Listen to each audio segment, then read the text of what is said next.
راغلي په دې یخ شمال کې په دې واورو کې دلته ښکته شوي او له دې تونل د دې د رغولو او د دې د پرانیستي څخه خوند اخلي. د سالنګ تونل یې ډېر په اساسي ډول باندې جوړ کړی دی چې نن حاجي صاحب ملا برادر یې افتتاح درلودله. په داسې اساسي ډول بیا د افغانانو خپل انجینرانو نو دا موږ دپاره د افتخار دی. زیاد خراب زیاد خراب. خوش هستیم که جور شده. چقدر خوش است؟ بسیار خوش هستیم که ببین چقدر آسودگی است. پیاله هم جوړه شوې په دې تونل کې او رو چې ورته وایي. پخوا بیا په دې تونل کې دا رو نه و. دومره پریشانی دومره بدبختي ډېر زیات خوشحاله یو. په ښه طریقه باندې جوړ شوی دا آینده کې کوشش غواړو چې موږ د اسلامي امارت هم نور خدمتونه وکړي. دلته هر څوک راځي یو بل ته د خوشحالۍ مبارکیانې ورکوي خو د خوشحالۍ پیغامونه ورکوي. هر څوک راځي دلته ویډیوګانې کوي.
سلامونه ستړي مشئ د سنرایز افغانستان لیدونکو هیله د ټولو روغ جوړ او خوشحاله اوسئ. سباون مومند یو ځل بیا ستاسو په درانه چوپړ کې د افغانستان په سالنګ کې حاضر یم. لیدونکو لکه څنګه چې تاسو به هم خبر یې او نن به مو په ټولنیزو رسنیو کې اورېدلي وي چې د سالنګ تونل د کوچنیو موټرونو د تګ راتګ لپاره پرانیستل شو خلاص شو. نن سهار پرانیست غونډه وه. ډېری رسنیو او همکارانو پکې ګډون کړی خو ما وغوښتل چې د مازدیګر او ماښامي ټایم کې راشم او تاسو ته دلته د سالنګ د دې ګالریانو او د دې سالنګ تونل چې په دې وروستیو کې جوړ شوی دی او نن نو پرانیستی وشوه د وړو کوچنیو موټرونو پر وړاندې. نو راغلم چې دا د خوشحالۍ او دا د آبادۍ خبر له تاسو سره شریک کړم. څو ورځې وړاندې موږ راغلي د دې تونل په اړه مو تخنیکي معلومات ټول له تاسو سره شریک کړي او نن راغلي د دې لپاره چې د خپلو هیوادوالو هغه خوشحالي چې دلته نن لمانځي له تاسو سره شریکه کړو، راسنیزه کړو او د هغوی سره به خبرې اترې ولرو، د هغوی احساسات به له ځانه سره ولرو. زیاتره هیوادوال وطنوال راغلي دي او دلته دا تونل چې ګوري چې رغول شوی جوړ شوی دی انځورونه سلفیان عکسونه وباسي په موبایلونو باندې کیمرو باندې لکه څنګه چې تاسو وینئ مشران سپینګیري ځوانان ټول حتی کوچنیان دلته راغلي دي په دې خوشحالۍ کې د دې تونل ترڅنګ انځورونه عکسونه باسي.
بیا هم ښه راغلاست. د سالنګ تونل دی او دلته را سره د کرکټ بورډ مشر میرویس اشرف صاحب مخ شو. دی چې چیرته تله که د دې سالنګ پرانیست غونډې ته راغلی ونه پوهېږم په دې اړه به دی راته معلومات راکړي. اشرف صاحب بیا هم ستړی مه شي، جوړ په خیر، صحت مو ښه دی، چیرته تلئ بخیر؟ د جنوب طرف نه کابل طرف نه روان یو، خپل کور کندوز ته روان یو. خپل کور کندوز ته ماشاءالله تاسو خو د کندوز یې بله موږ کور او په دې لاره به ډېر تللي او راغلي او په دې لاره خو به ډېر ځو راځو یا تللي راغلي یو. خو شکر د هغه ارمان چې مو هغه د دغه سترې پروژې تکمیل هغه خوب چې مو لیده هغه شکر د رښتیا شو او هغه دارې سرته ورسېده.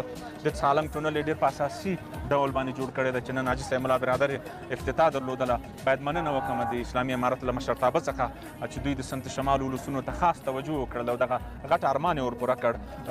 لاندې سړک چې دوی ژمنه کړې ده چې 2 کیلومتره به تکمیلېږي دواړه طرف ته، جنوبي طرف سالنګ طرف ته او د شمالي باغ انشاءالله کال ته کار شروع اوس چون یخ زیات شو، سړه سیمه ده، نو موږ ترې مننه کوو چې دغه د سالنګ د ټونل کار یې په بشپړه توګه خلاص کړ او دا د نن ګټې اخیستنې ته وسپارل. ماشاءالله ډېر ښه. او د دې په اړه که راته ووایې چې څومره وخت وروسته په دې تونل باندې راغلو؟ په دې د تونل خو بند و، کار باندې شروع، موږ په خاوک باندې تلو یا په داسې هوایي تلو. دا د چې کله تونل تکمیل شو دا د نن موږ ورباندې راغلو، سفر مو وکړ. ماشاءالله څنګه چې موږ هغه سوچ و فکر و تر هغه لا زیات اساسي جوړ کړ. نن چې د دا تونل په دا ډول ولیده احساس دې ډېر خوشحاله، د زړه کوي شی ملي پروژې دي، دغه عام المنفعه پروژې دي. ټول ولس ته مبارکي وایم او مننه کوم خاص د اسلامي امارت نه مشرتابه مننه کوم، له وزیر صاحبانو مننه کوم چې خاص توجه یې دې لارې ته وکړله او په ډېر کم وخت کې یې تکمیله کړله. بالکل ډېره مننه اشرف صاحب. ساړه دي، تاسو سفر لرئ، پای کې څه پیغام څه وینا لرئ ټوله نړۍ کې د زموږ افغانانو؟ خدای تعالی دې په دې وطن کې په افغانستان کې دغسې د سالنګ د ټونل په رقم باندې دغسې پروژې د خدای تعالی لا زیاتې کړي. اسلامي امارت مشرتابه ته د خدای لا زیات توفیق ورکړي چې په ټولو ولایتونو کې په ټولو زونونو کې دغسې ملي پروژې پلي کړي، عملي کړي او سرته یې ورسوي. ډېر ښه. یوه بله پوښتنه مې ځواب کړه، په دې وروستیو کې خو کرکټ ماشاءالله ډېرې ښې بریاوې درلودې. په دې لنډو مودو کې د کرکټ په اړه تازه څه شته که نه؟ راغلی د ټونل بس هغه هم د خوشحالۍ خبر دی، د وطن خبر دی. او کرکټ انشاءالله لرو راتلونکي میاشتو کې هم له اماراتو سره له هندوستان سره سیالي لرو، بیا له آیرلینډ او سریلانکا سره لرو، بیا به انشاءالله نړیوال جامې د شله ورځو. ډېره مننه اشرف صاحب. کور ودان زحمت راته راکړئ. لیدونکو د افغانستان د کرکټ بورډ مشر میرویس اشرف صاحب و چې د دوی په وینا له جنوب څخه شمال ته خپل کور ته چې د دوی کور یا ټاټوبې د افغانستان د کندوز ولایت دی او د سالنګ په دې لاره ورځي د کندوز په لور او خپل احساسات له موږ سره شریک کړل چې ډېر زیات خوشحاله او د دوی په وینا چې بس خدای دې دغسې پروژې لا ډېرې کړي. نو لیدونکو دلته به زه له نورو هیوادوالو سره خبرې اترې ولرم، تاسو انځورونه وباسي چې تاسو یې وینئ په دې سړه هوا کې د وطن مینه دومره خوند لري چې دا سړه هوا په هیچا تاثیر نه کوي. ټول راغلي په دې یخ شمال کې په دې واورو کې دلته ښکته شوي او له دې تونل د دې د رغولو او د دې د پرانیستې څخه خوند اخلي.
ډېر زیات خوشحاله یو. دا سالنګ د شمال څخه جنوب ته ځم، کابل ته روان یو او سواری دی را سره زه خپله د لین کې کار کوم، ډېر زیات خوشحاله یم.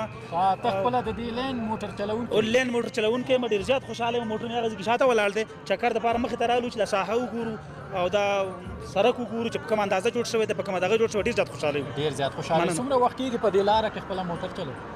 یاره تقریبا وخت خو مې ډېر زیات وشو، کور مې همدلته دی خو دا 15 کاله وشو چې د زم راځم په دې لار باندې موټر دې راسه مخکې راسه مرسډیز موټر اوس را سره کورولا موټر دې زم راځم ورو مسافرو د پاره ورو بس مسافر رسو دا 15 کاله کېږي خپل په دې لار راځي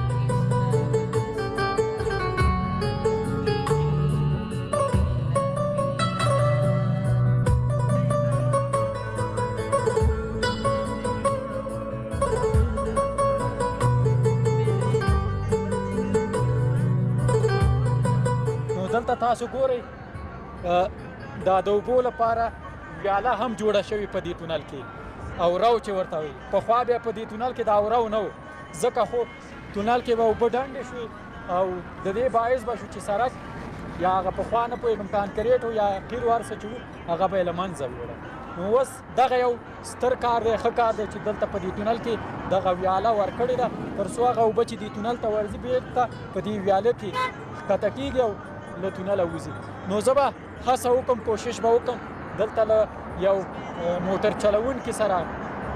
چلوونکي سره ډریور ورور سره خبرې اترې ولرم او د هغوی احساسات به راواخلو چې پخوا په دې لار کې تلل له کومو خاطراتو سره مخ وه اوس نو زه وګورم که څوک مې را پیدا کړل احساسات به له تاسو سره شریک کړم سلام علیکم استاد خوب هستی بخیر صحتتان خوب هستین بخیر هستین زندگی بخیر میگذره خدا را شکر بخیر آمدی بخیر باشید از کجا آمدی از ولایت سمنگان از ولایت سمنگان آمدی ماشاءالله بسیار خوب چند ساعت میشه تا اینجا رسیدی تا اینجا را 3.5 ساعت 3.5 ساعت بله ماشاءالله بسیار خوب چند سال میشه خودت دمیرا رفت آمد داری و درایور هستی 23 سال 23 سال 23 سال میشه دمیرا هستم ماشاءالله ماشاءالله قبل از اینکه این تونل و گالری جور شود وضعیت راه چطور بود؟ والا وضعیت راه خراب بود یعنی خود سالنگ بسیار خراب بود زیاد خراب زیاد ولی خوش هستیم که جور شده چقدر خوش است بسیار خوش هستیم که ببینید چقدر آسودگی است نه بله بسیار زیاد خوش است خیر ببینید جور با امروز دیگه بعد از جور شدنش از بازسازیش دیگه دفعه اول است که سرش آمدی بله دفعه اول است بله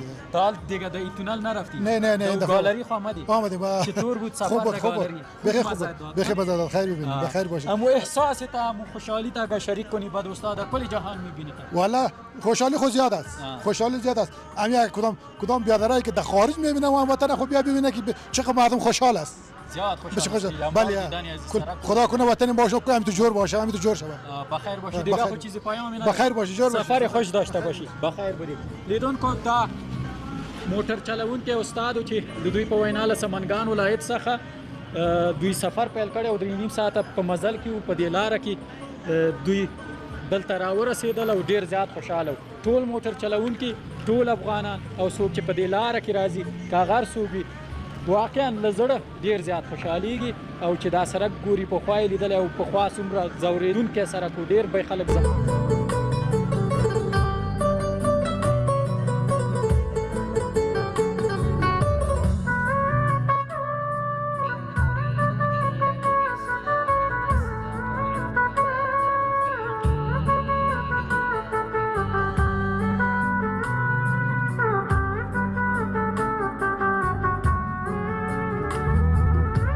د کډوالو چارو وزارت وزیر صاحب چې تیر ځل هم موږ ورسره خپرونه درلوده د تورخم په کیمپ کې